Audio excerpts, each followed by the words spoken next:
সন্ধ্যা যখন আসে আমি সকালের জন্য চিন্তা করতে পারি না যে সকালটা আমার জন্য উদয় হবে। সকালটা যখন আসে আমি আমার নিজের জন্যই চিন্তা করতে পারি না যে সন্ধ্যাবেলা আমি বেঁচে থাকব। সুতরাং আমি আমার জীবনের যা করার এই মুহূর্তে আমি আমার করে নেই, আমার পরিবারকে বলে নেই। মুহাম্মদ ইবনে ওয়াইস উনি ঘুমানোর সময় তার পরিবারকে বলতেন আল্লাহর হাওয়ালা করে দিতেন, আল্লাহর হাওয়ালা করে দিতেন। ঘুমানোর সময় তার পরিবারকে বলতেন তোমাদেরকে আমরা আল্লাহর হাওয়ালা করে গেলাম, আমি আল্লাহর হাওয়ালা করে গেলাম, আল্লাহর কাছে ছেড়ে গেলাম। ওনাকে বলা হলো প্রতিদিন কেন বলেন? উনি অত্যন্ত আবেগ ভরে বলতেন আমি জানি না এই ঘুমের পরে আমার জন্য আবার এইভাবে দোয়া করার সুযোগ আছে কিনা।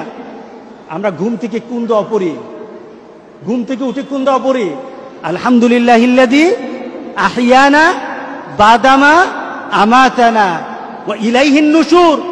এই যে আমি ঘুম থেকে উঠে মওত থেকে আবার নতুন জীবন পেলাম, আলহামদুলিল্লাহিল্লাযী আহইয়ানা, ওই মাবুদের প্রশংসা যিনি আমাকে আবার জীবিত করলেন।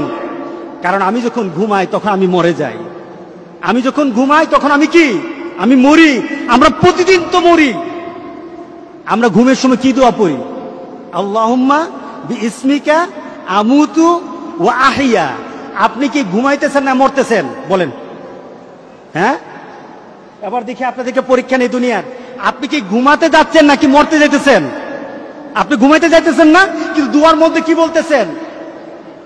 আপনি বলতেছেন আমি ঘুমাতে যাচ্ছি না, আমি মরতে যাচ্ছি, আমি মরতে যাই, আমি এখন আমার মৃত্যুর দিকে আমি যাচ্ছি।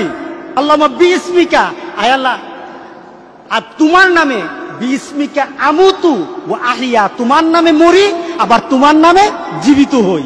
তাহলে আপনি কি করতেছেন? ঘুমে মরতেছেন। আর ঘুম থেকে কি উঠে বলেন আলহামদুলিল্লাহিল্লাযী আহইয়ানা। ঘুমের সময় বললেন মরতে গেলাম, আর ঘুম থেকে উঠে বললেন জীবিত হলাম। এটা কার ইশারায়? টের পাবেন, টের পাবেন, বুঝবেন, নিজের মধ্যে অনুভূতিতে নিয়ে আসতে পারবেন দুনিয়ার জিন্দেগি। আপনি তো প্রতিদিন মরেন, আমি তো প্রতিদিন মরি আবার প্রতিদিন জীবিত হই। এইভাবে যদি নিজেকে চিন্তা করি ইনশাআল্লাহ আখিরাতকে টার্গেট করা আমাদের জন্য সহজ হয়ে যাবে। কি বলেন? ঠিক আছে কিনা বলেন? রাত্রেবেলা কি মরতে যাবেন না ঘুমাতে যাবেন বলেন এবার? হ্যাঁ, মরতে যাবেন ইনশাআল্লাহ।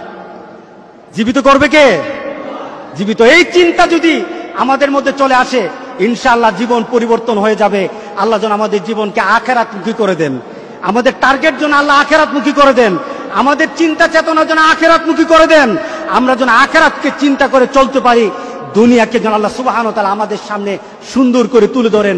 আমাদের অন্তরে যেন আল্লাহ সুবহানাহু ওয়া তাআলা ধনীত্ব, মর্যাদা এবং আমাদের অন্তরের মধ্যে যেন আল্লাহ সুবহানাহু ওয়া তাআলা ফকিরি উঠে আমাদের মধ্যে যে আল্লাহ সুবহানাহু ওয়া তাআলা গনি বানিয়ে দেন। সবাই আল্লাহুম্মা আমিন। আসসালামু আলাইকুম ওয়া রাহমাতুল্লাহি ওয়া বারাকাতুহু।